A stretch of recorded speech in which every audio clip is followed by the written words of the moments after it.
Good morning, Facebook, YouTube, and Twitter. This is Rich again, back for your first video blog of the day for Sunday, June 14th, 2015, around 7:33 in the morning in Berwick, Massachusetts. Going to be another nice and sunny day, highs in the mid-70s. Get out and enjoy it because tomorrow's just going to be rain, and about 60 degrees. Some news to report. Alex Rodriguez, designated head of the New York Yankees, has reached 2,000 RBIs. The Chicago Blackhawks beat the Tampa Bay Lightning by a score of 2-1 to go up 3-2 in the Stanley Cup Finals. Game 6 is tomorrow night in Chicago. The Blackhawks close it out at the United Center. And the Manchester Monarchs won the AHL Championship, the Calder Cup, and the Monarchs will be going into another league next year, the ECHL, while the AHL's Monarchs is moving to California, and it's Happy National Flag Day and Happy International Blood Donor Day. That's about it on the news. My first video blog subject of the day is the review of the 1994 WWE King of the Ring pay-per-view. The 1994 WWE King of the Ring pay-per-view happened in Baltimore, Maryland at the Baltimore Arena on June 19th, 1994, which was Father's Day.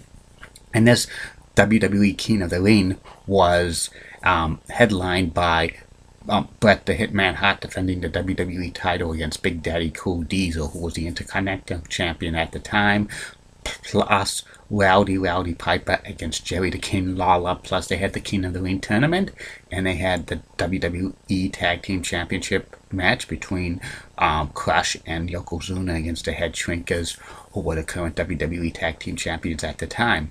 The dark match for this pay-per-view, this was only shown to the Baltimore crowd at the arena. It wasn't shown on pay-per-view. It was Thurman Sparky Plug, who eventually became Bob Spark Plug Harley, beat the martial arts expert Quane with Harvey Whippleman in his corner. Quane was a masked, Chinese wrestler, Asian wrestler. When they have masked Asian wrestlers in wrestling, they're not really Asian. And this was a quick match and stuff like that. And Quane eventually became Savio Vega, the Latin sensation that's sweeping the nation. Anyway, the pay-per-view was called by Gorilla Monsoon, Randy Macho Man Savage, and a guest color commentator, Pro Football Hall of Famer Art Donovan, who played most of his career with the Baltimore Colts, and he didn't know too much about professional wrestling and stuff. It probably was for comic relief and stuff. Vince McMahon did not commentate this pay-per-view because he was getting ready for his steroid trial, and Gorilla Monsoon said that he was recovering from neck surgery, which was legitimate because Vince had some troubles with his neck. And here's what happened on the pay-per-view. It was the King of the Ring tournament. 8 WWE superstars were involved in the King of the Ring tournament. They had qualifying matches on Superstars and Raw, but we're not going to go over them. And here's the first round matches that happened on the King of the Ring tournament on pay-per-view. The first match was the bad guy Razor Ramon facing off against Bam Bam Bigelow with his main squeeze Luna Vachon in his corner. This was a great match, back and forth and stuff. Razor Ramon wins it because after Bam Bam was going to the top rope to deliver his flying headbutt, but Razor got up and turned it into a pin combination for the 1, 2, 3. Razor Ramon advances into the King of the Ring tournament to semifinals.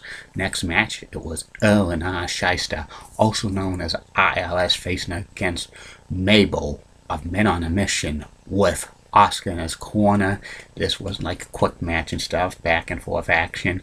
ILS wins by pinning Mabel with his foot on the rope. This was not a great match, but ILS advances to the semifinals of the King of the Ring tournament.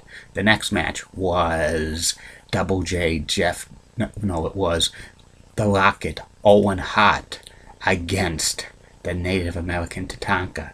This match was a very good match, back and forth, highly competitive and stuff, and it was quick 2 counts here, there, everywhere. Ending of the finish had Tatanka holding up Owen Hart, but Owen Hart like reversed the move and went into a pinning combination. 1, 2, 3. Owen Hart advances to the semifinals of the King of the Ring tournament. And the last first round match of the King of the Ring tournament on this pay-per-view was the 1, 2, 3 Kid facing off against Double J Jeff Jarrett. This was Jarrett dominated most of the match, but the 1, 2, 3 Kid snuck in and did a small package and pinned him 1, 2, 3.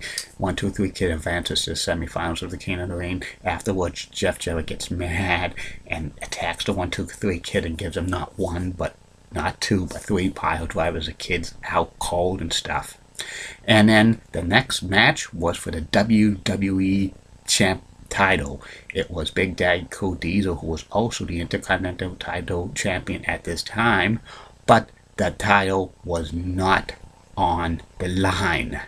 It was against WWE champion Bret the Hitman Hart, and Diesel had Shawn Michaels in his corner, and Bret the Hitman Hart had his former tag team partner of the Hart Foundation, Jim the Anvil Neidhart, in his corner.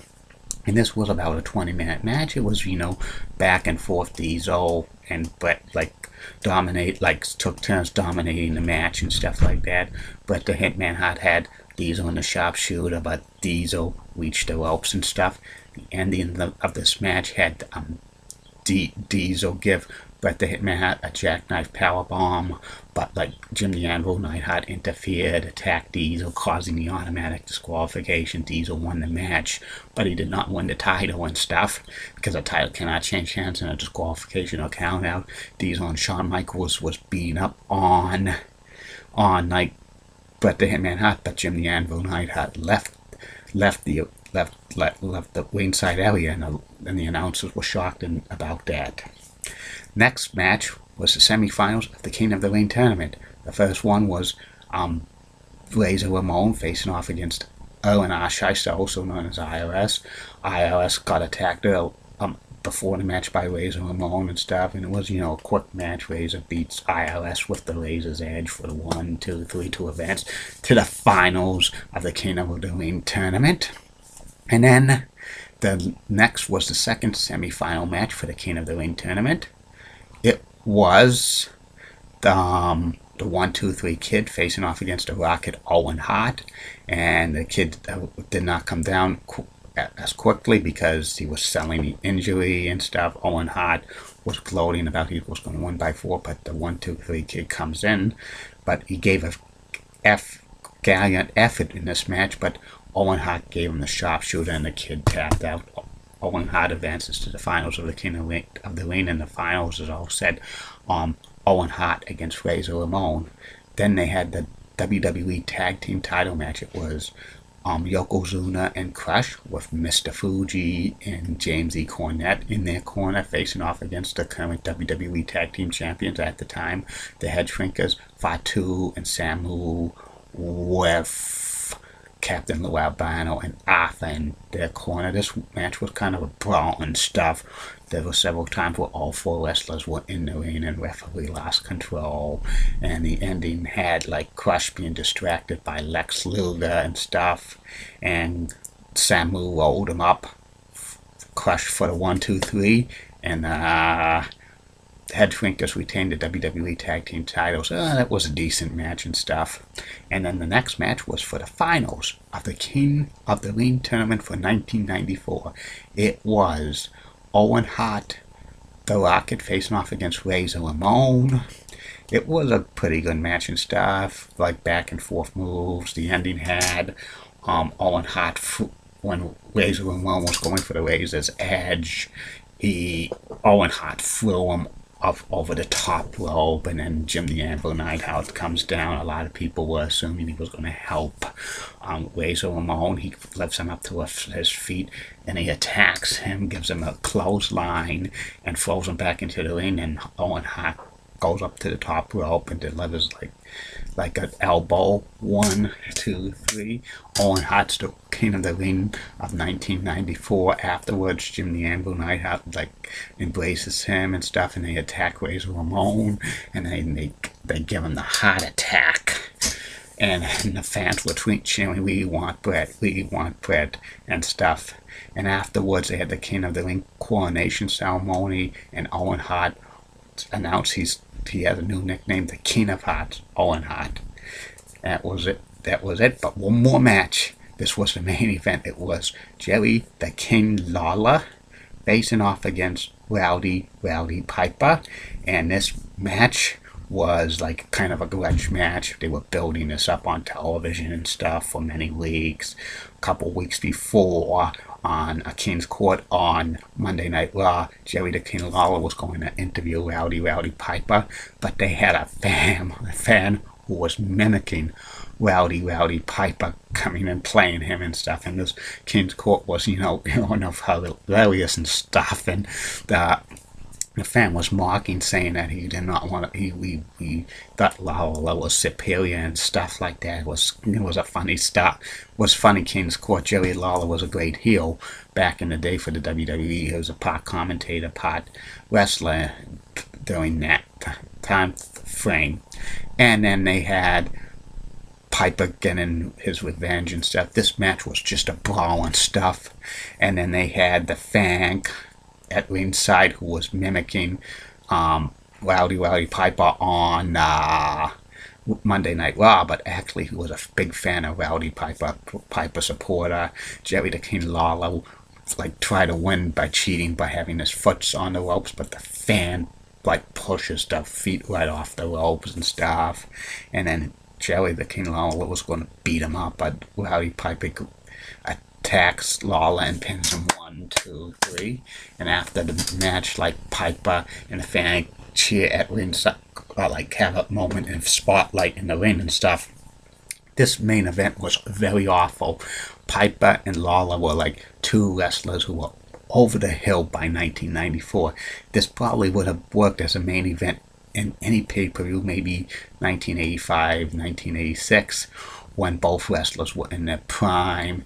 Probably would have worked better if Lawler was the face and Piper was a heel in the prime. But in 1994, both wrestlers were basically, one was Piper was just came in back once in a while for special appearances, while Lawler basically was a heel announcer, comedy wrestler stuff. So this was probably one of the worst matches to end a pay-per-view of all time, in my opinion. This King of the Ring pay-per-view was, I think, I would give it a 4 out of 10, below average and stuff. The King of the Ring tournament was nothing special, except the last match with Owen Hart winning it for Razor Ramon with the Ambrose heel turn and stuff, and with Owen Hart saying he was a King of Hearts. The Bret Hart Diesel match was decent stuff, and the tag team title match was, not that great. What brought this pay-per-view down was the awful announcing of Art Donovan and stuff, and a lot of fans criticized him. He didn't know too much wrestling moves and stuff, and Gorilla Monsoon accidentally called him Art O'Donnell. Who the hell is Art O'Donnell? It's just funny and stuff. But anyway, this King of the Ring pay-per-view is I wouldn't recommend you watch it, because it's not the best King of the Ring pay-per-view card of all time. They should have got somebody else better doing the color commentating and stuff. I think there's at least 10 people who would have made a better commentator, a guest commentator for the King of the Ring pay-per-view. I won't mention names, but you know who I talk about a lot, and you could guess who it is. And that's about it about this vlog. Be back later for 2 more video vlogs. First video vlog will be about why the Detroit Red Wings should move back to the Western Conference of the NHL. And the third and final video vlog of the night will be about former WWE Divas, former Women's Champion Molly Holly. Have a good day, Facebook, YouTube, and Twitter. Bye now.